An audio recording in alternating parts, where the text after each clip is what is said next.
साधक जो साधना में बढ़े हुए हैं वो भ्रष्ट क्यों हो जाते हैं? उनको भ्रष्ट देखकर हमारा उत्साह गिर जाता है कि हम कैसे साधना में चलें, जब ये दसियों वर्ष से साधना में लगे हैं और ये भ्रष्ट हो गए, गिर गए, पतित हो गए। तो इसका कारण क्या है? बढ़े हुई साधना में साधक भ्रष्ट क्यों हो जाता है? उत्तर, जो साधना का अभिमान करता है उसको गिरना पड़ता है।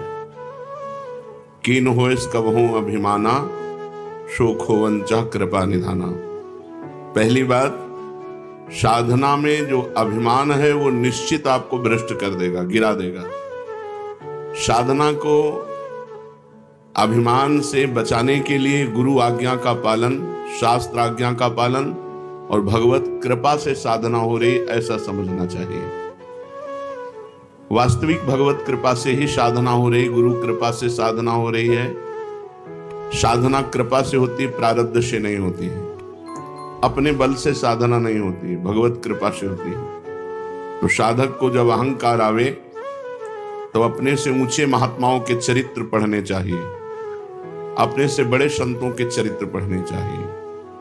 अभी पूज्य जैन मुनियों का दर्शन हुआ, उनकी साधना सुन करके ऐसा लगता है कि अपने लोग तो केवल जी रहे हैं। एक बार उबला प्रसाद पाते हैं, स्वाद रहित, और भारत में ऐसी गर्मी में वो पैदल चलते हैं। जहां एसी से निकलना मुश्किल है लोगों का, वहां वो नंगे पैर चलते हैं। कितना कष्टमय जीवन, फिर भी सरल चित्त, कहीं अभिमान नहीं देखा। सब के सब सरल चित्त, सब के सब अकिंचन, सब के सब भगवत मार्ग के पथिक। तो जब साधना का अहंकार अपने को लगे तो अपने से बड़ों को देख लेना चाहिए, संतों का संग करना चाहिए। बड़े संतों का ना मिले तो उनके चरित्र पढ़ने चाहिए कि हम कहाँ हैं, अपने को पता चल जाएगा। मान लो आप ध्यान लगाते हो तो कील देव जी ध्यान में बैठे थे, यवनों ने उनके माथे पे कीला ठोक दिया कि नाटक कर रहा है ध्यान का, फिर भी ध्यान भंग नहीं हुआ। या मच्छर काटे तो ध्यान भंग हो जाएगा, कील ठोक दी गई, पर उनके ध्यान में कोई फर्क नहीं पड़ा।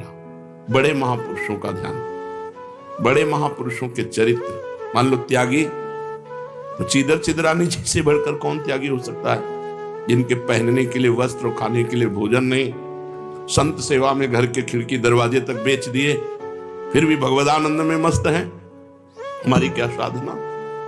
साधना देखो, संत एक से एक कठोर संत साधना कर रहे हैं। तो जब साधन का अहंकार जागे तो अपने से बड़े संतों के चरित्र पढ़ने चाहिए, भगवान से प्रार्थना करनी चाहिए।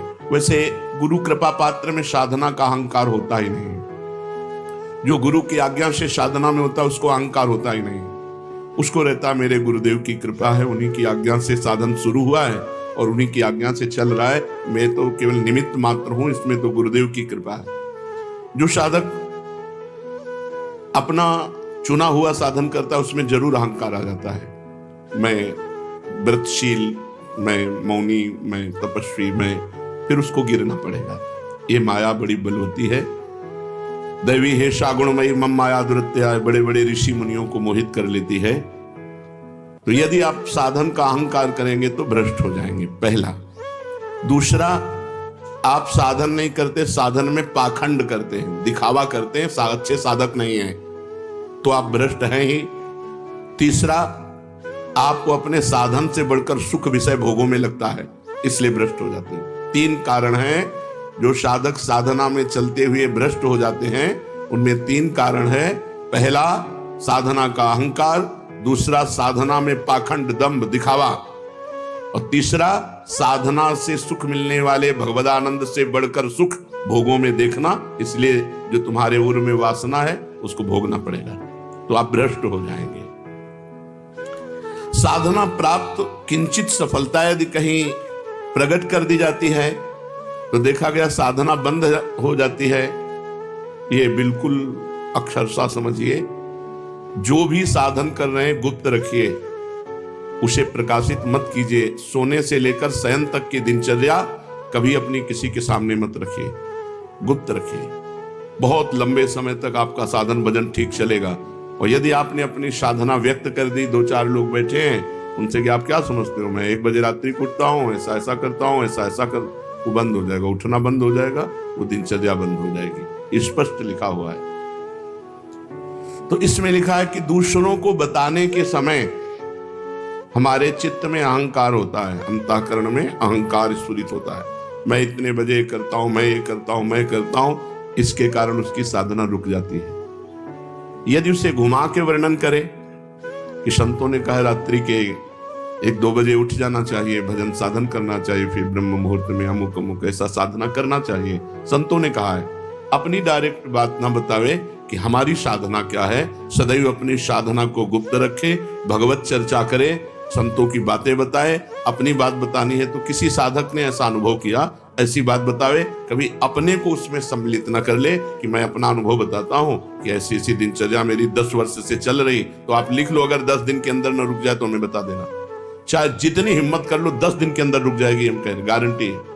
आप अपनी संपूर्ण साधना को किसी से बता दो, अगर 10 दिन के अंदर वो साधना न रुक जाए तो हमें बता देना। कभी भी किसी भी स्थिति में अपना रहस्य नहीं खोलना चाहिए साधना का, कि हम क्या साधना करते हैं, कितनी करते हैं, क्या करते हैं। कुछ अगर अनुभव के साधकों का मंगल हो तो उसे अन्य संतों के या साधकों के शब्दों में बोल दे, अपने डायरेक्ट ना खोले कि ये मेरी दिनचर्या है, ये मेरी साधना है। बताते समय भाव तो आ ही जाता है कि मेरा साधन अच्छा चल रहा है, तो इस मनोवृत्ति से कैसे बचे। ऐसी बात मन में आवे तब यही माने कि मेरा साधन गुरु कृपा से चल रहा है, भगवत कृपा से चल रहा है, और दूसरों का भी साधन भगवान जैसा चला रहे हैं वैसा चल रहा है। अभिमान करने की कोई जरूरत नहीं है। अभिमान की वृत्ति उदय होने ही ना दे। दूसरे जैसे भगवान चला रहे हैं वैसे चल रहे हैं, हमें जैसे भगवान चला रहे हैं वैसे हम चल रहे हैं। साधना करते समय मन में संकल्प विकल्प बहुत उठते हैं, इसके लिए क्या करें। वैसे साधना तो इसी बात की है कि कोई संकल्प न उठने पावे,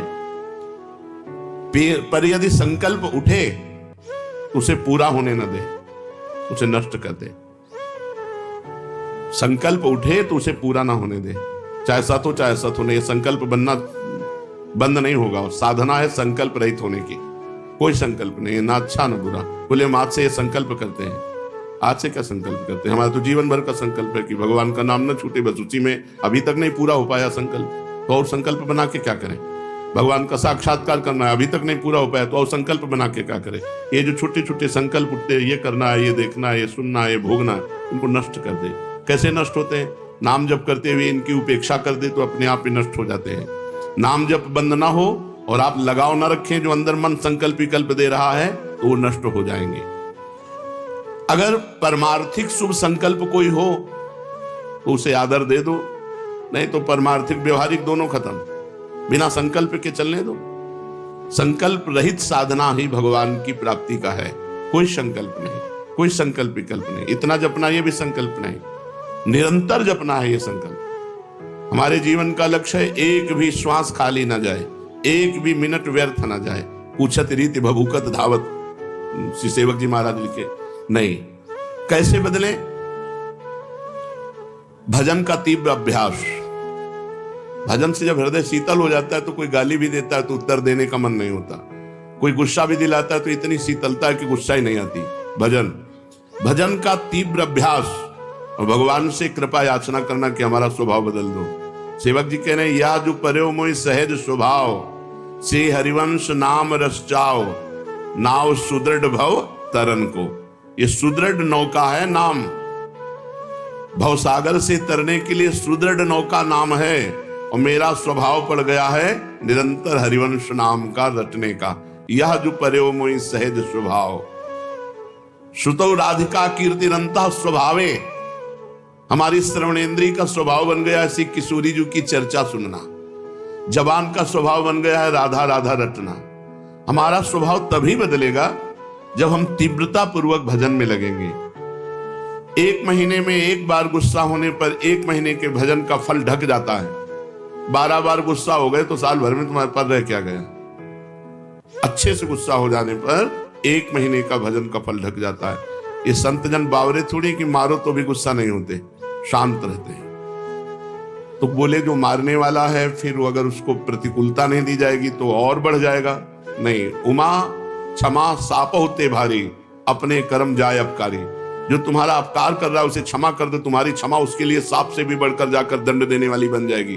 तुम्हारा भजन तो बढ़िया बच गया और उसको दंड सांप से भी अधिक मिल जाएगा। उमा क्षमा साप होते भारी, अपने कर्म जाय अपकारी। छोड़ो उसको, शांत रहो। कोई बात करे तो बहुत नम्र और मृदु बात करो और सावधानी पूर्वक जीवन व्यतीत करो। ऐसे किसी स्त्री पुरुष से बात ही न करो जिससे कोई संबंध नहीं है।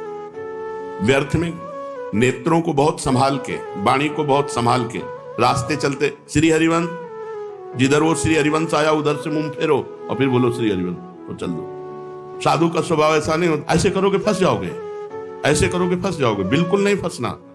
कोई श्री हरिवंश नाम के सहारे, राधा नाम के सहारे आपसे नेत्र मिलाना चाहता है, आपसे बातचीत करना चाहता है, बिल्कुल नहीं है स्त्री।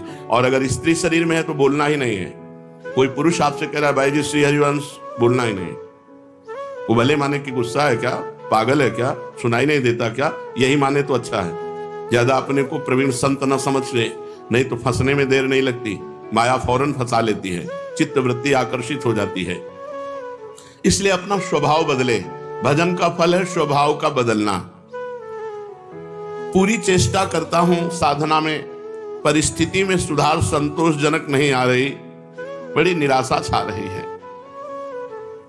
जो साधक भगवान की कृपा का आश्रय लेकर साधना करता है, साधना में संलग्न है, प्रमाद नहीं करता, और ये स्थिति है कि संतोष नहीं हो रहा है, बढ़िया बात है। भगवान की कृपा का भरोसा करके साधना में कोई कमी नहीं पर संतोष नहीं हो रहा, ये बढ़िया बात है। संतोष होना बहुत हानिकारक है साधना में। साधना में असंतोष बढ़िया है।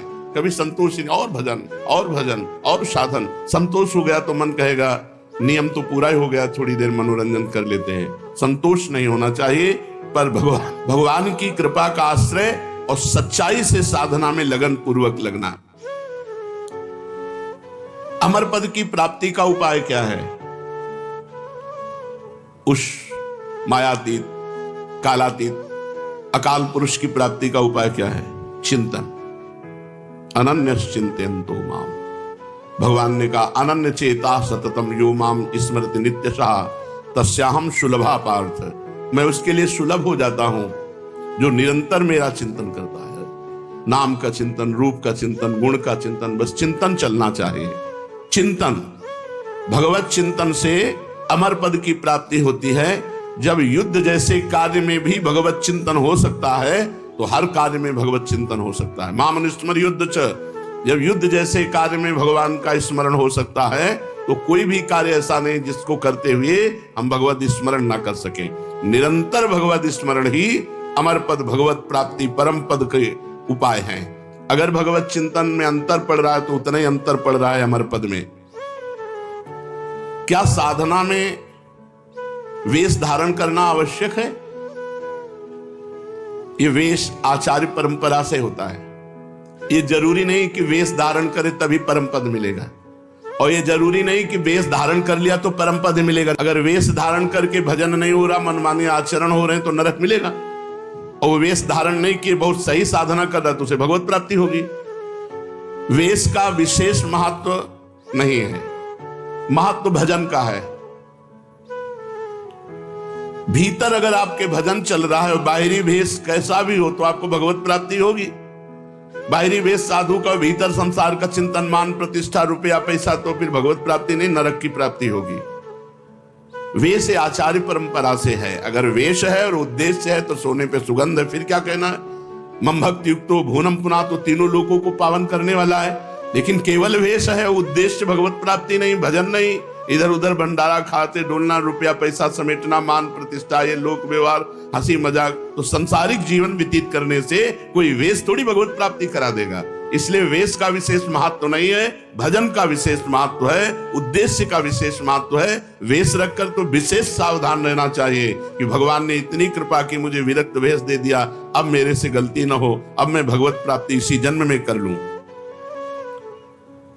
सोते हुए जब कैसे होता है? जब कहा जाता है 24 घंटे जब करो तो सोने में तो 6 घंटे जाते हैं। तो 6 घंटे तो जप नहीं होता। नहीं, जब हम निद्रा में जा रहे हो और भजन करते हुए सो गए तो हमारा जितना सोने में समय जाएगा वो सब भजन माना जाएगा।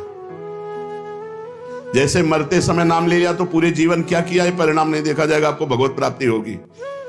ऐसे सोते समय नाम जप करते हुए सो गए तो 6 घंटे 7 घंटे 5 घंटे 4 घंटे जो सोए वो भजन का फल मिलेगा।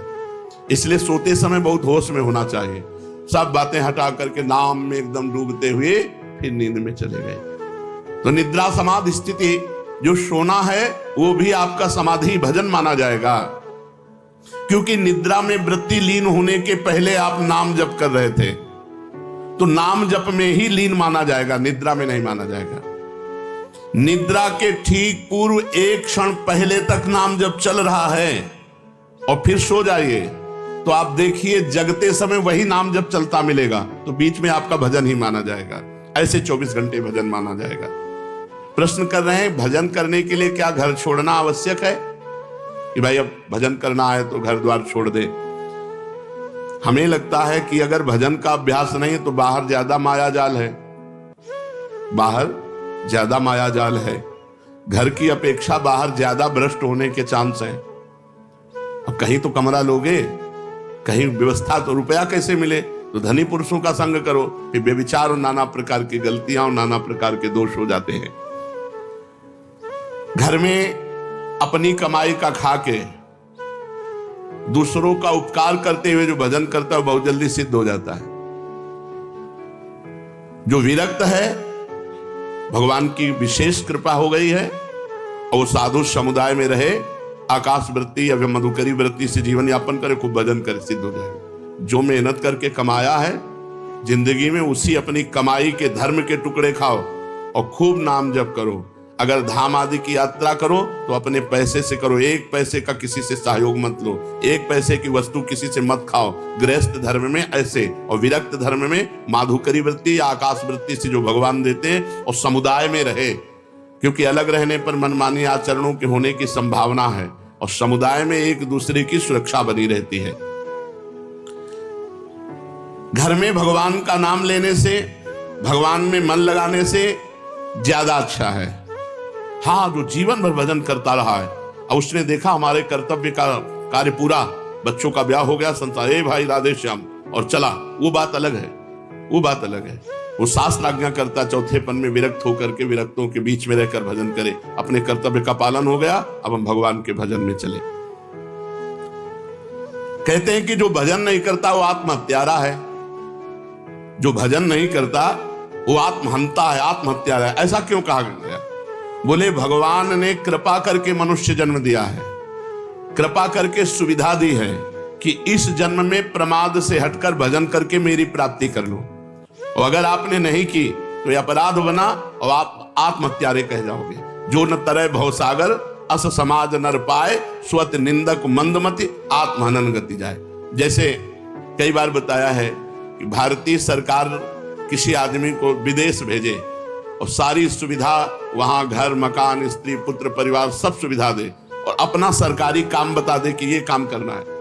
अब उसने सरकारी काम तो किया नहीं, सरकारी सुविधा का भोग करके बेटी बेटे को पढ़ाया, ब्याह किया, सब किया, सब किया। और जब भारत लौटा तो उससे पूछा गया वो कार्य जिस कार्य के कारण आपको विदेश भेजा गया था, जिस कार्य के कारण आपको सुविधा दी गई थी, वो कार्य, बोले वो कार्य तो नहीं हुआ, तो वो दंडनीय अपराध होगा और उसे जेल मिलेगी, क्योंकि उसको उस कार्य के लिए सारी सुविधाएं दी गई थी। तो भगवान ने मृत्यु लोक में मनुष्य रूप में हमें भेजा भारत में, किस लिए? जाओ साधन धाम मोक्ष कर द्वारा, साधना करो और अपने जीवन को मुक्त अवस्था में लाओ, भगवत प्राप्ति कर लो। तो लड़की लड़का पत्नी परिवार सबका पालन पोषण किया, खूब सब कुछ किया, लेकिन प्रधान सरकारी कार्य भजन करके भगवत प्राप्ति ये नहीं किया तो आपको जो गति आत्महत्यारे की होती है वही दुर्गति आपकी होगी। हम आपसे और समझना चाहते हैं, कुछ ऐसा कहा जाता है कि अगर राम के साथ सीता की उपासना न करे और कृष्ण के साथ राधाजू की उपासना न करे तो नरकगामी होते हैं, ऐसा सुना है? नहीं, शास्त्रों में जो वर्णन है उसको समझना है। भगवान श्री राम या भगवान श्री कृष्ण का जब आप पूजन करते हैं तो उसी में शक्ति विराजमान है। वो अकेले कभी रह नहीं सकते। शक्तिमान शक्ति में ही विराजमान है, शक्ति शक्तिमान में ही विराजमान है। दोनों अभेद हैं। शक्ति और शक्तिमान कभी अलग हो ही नहीं सकते हैं। इसीलिए भगवान शिव ने अर्धनारीश्वर करके दिखाया। इसीलिए हमारे प्रिया प्रीतम मिलित रूप दिखाए। रूप बेली प्यारी बनी सुप्रीतम प्रेम तमाल, दो मन मिली एक भय श्री राधा वल्लभ लाल। दोनों प्रिया प्रीतम मिलित रूप हैं। यदि रामकृष्ण के उपासकों को नरक जाना पड़े तब तो धोखा ही धोखा हो गया। ऐसा जो कोई वर्णन करता तब तो धोखा ही हो गया। विवेक पूर्वक यहाँ उपासना करने की भावना है कि जब हम राम जी का उपासन कर रहे हैं तो उसमें सिया जी भी विराजमान है। जब कृष्ण जी की उपासना कर रहे हैं तो उनमें राधा जी भी विराजमान है। वस्तुतः एक की हो ही नहीं सकती, क्योंकि अकेले कभी रहते ही नहीं। शक्तिमान में तो शक्ति विराजमान है, तभी तो। बिना शक्ति के कुछ है ही नहीं। तो जब हम राम जी की पूजा कर रहे हैं तो उनकी शक्ति की भी पूजा हो रही, सिया जी साथ है। जब श्याम जी की पूजा कर रहे हैं तो राधा जी साथ है। तो शक्तिमान को छोड़कर शक्ति की अलग उपासना कर ही नहीं सकता कोई। दोनों पृथक हैं ही नहीं, दोनों पृथक दिखते हुए भी अभिन्न हैं। जैसे श्री हरिवंश सुरीत सुनाऊं, श्यामा श्याम एक संगाऊं, छिनी कबौ न अंतर हुई, प्राण सु एक देह है दोई। प्राण सु एक देह है दोई। देह दो है और प्राण एक है, मन एक है, रुचि एक है, स्वभाव एक है, वैसे एक है। जो मनुष्य इनको भिन्न भिन्न मानकर पूजा करता है उसको मान सकते हैं, जो अंतराय रखता है। लेकिन भगवान की पूजा करने वाला कभी नरक कैसे जा सकता है?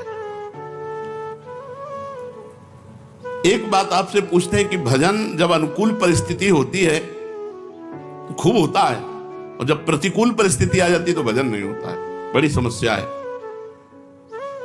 भजन अमुक परिस्थिति में होता है, वो भजन ही क्या।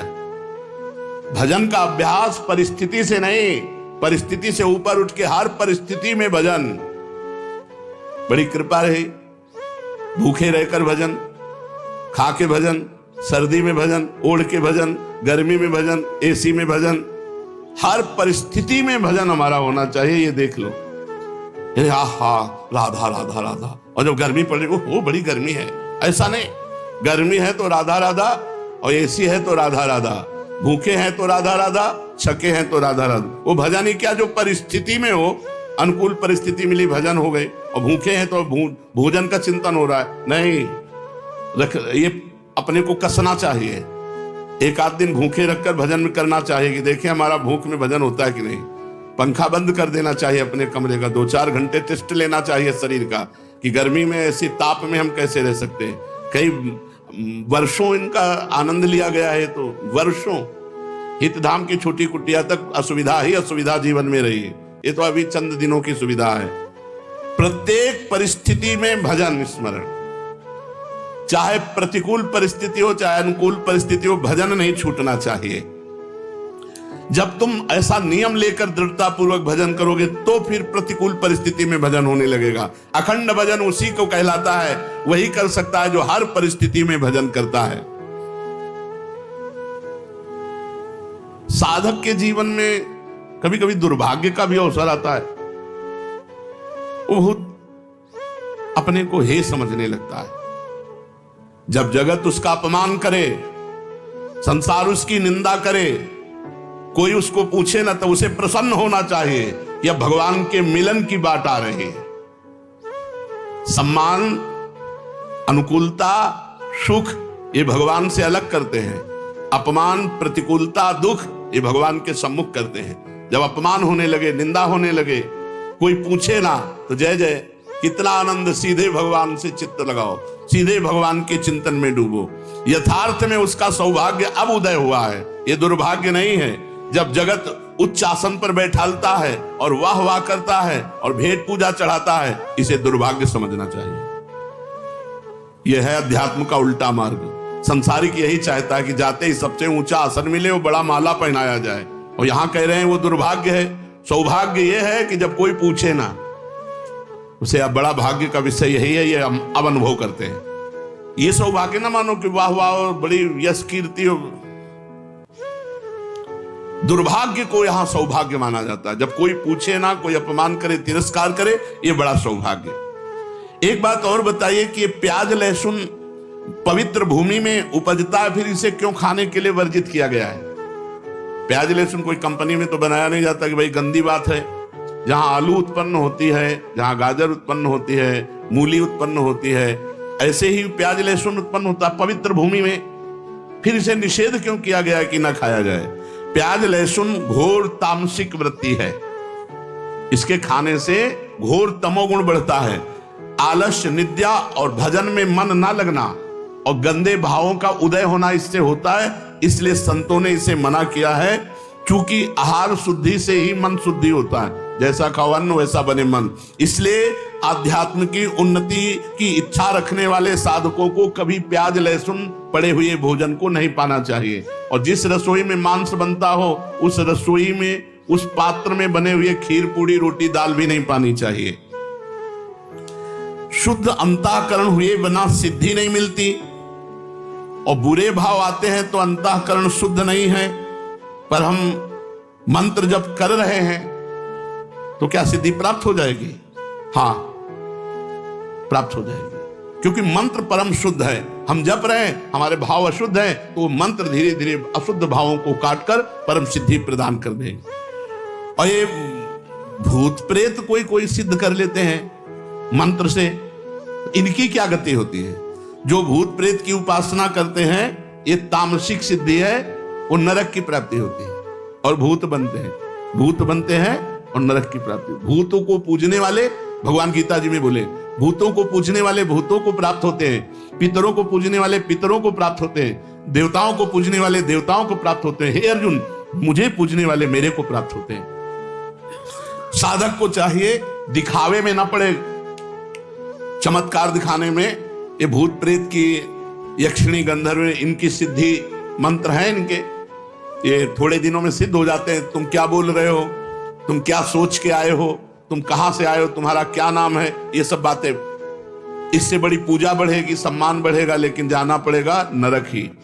भूत प्रेत योनि की ही प्राप्ति होगी। रजस्वला अवस्था में माताओं बहनों को पूजन करना चाहिए। रजस्वला स्थिति में माताओं बहनों को दूर से दर्शन करने का अधिकार है, प्रणाम करने का अधिकार है, मानसिक पूजा करने का अधिकार है, मानसिक जप करने का अधिकार है, मानसिक पाठ करने का अधिकार है। प्रगट में पूजा करने का अधिकार 3 दिन तक नहीं है। जो भोग परायण है, जो गृहस्थी में है, वो 3 दिन तक अपने ठाकुर की सेवा दूसरे से करावें, क्योंकि रजस्वला स्थिति में शास्त्र निषेध करता है। अगर रजस्वला स्थिति में संख्या ली है, गुरु ने दिया है माला जपने का, तो कैसे पूरी करे? तो शायद उस समय काउंटर नहीं होगा जब उत्तर लिखा गया है। तो इन्होंने कहा कि सूत की माला ले सकते हैं या लकड़ी की माला ले सकते हैं। तुलसी की माला से रजस्वला स्थिति में संख्या पूरी न करें। अब तो बढ़िया सुविधा है, न सूत न लकड़ी, काउंटर अंगुली में फंसा लो, मंत्र और नाम की संख्या पूरी कर लो। जप नहीं छोड़ना चाहिए, और किसी ग्रंथ का स्पर्श नहीं करना चाहिए, पूजा ग्रह का स्पर्श नहीं करना चाहिए, रसोई का स्पर्श नहीं करना चाहिए। अगर गीता, भागवत, रामायण इनका पाठ है तो जितना याद हो उतना मानसिक कर लेना चाहिए, ग्रंथ नहीं पकड़ना चाहिए रजस्वला स्थिति में। अब आखिरी में बता दीजिए कि सच्चा भजन हो रहा है, इसकी परीक्षा क्या है? सच्चा भजन हो रहा है हमारा, इसकी परीक्षा क्या है? भजन करने वाले की प्रतिपल उन्नति होती है। जैसे भोजन करने वाले को एक एक कवल में क्षुधा निवृत्ति, तुष्टि और पुष्टि होती है, ऐसे भजन करने वाले को संसार से वैराग्य, स्वरूप का बोध और भगवान से प्रेम, तीनों एक साथ बढ़ते चले जाते हैं। यदि संसार से वैराग्य हो रहा है, अपने स्वरूप का बोध हो रहा है, भगवान से प्रेम हो रहा है, तो आपका भजन ठीक चल रहा है। अगर भोगों में ही आसक्ति बढ़ रही तो कहीं त्रुटि कर रहे हो नाम जप में। नाम जप और बढ़ाओ। संसार के भोग कड़वे लगने लगे, यही भजन का फल है। भगवान प्यारे लगने लगे, यही भजन का फल है। शरीर दूसरा लगने लगे, मैं तत्व इससे अलग है, ये स्वरूप बोध होने लगे, यही भजन का फल है।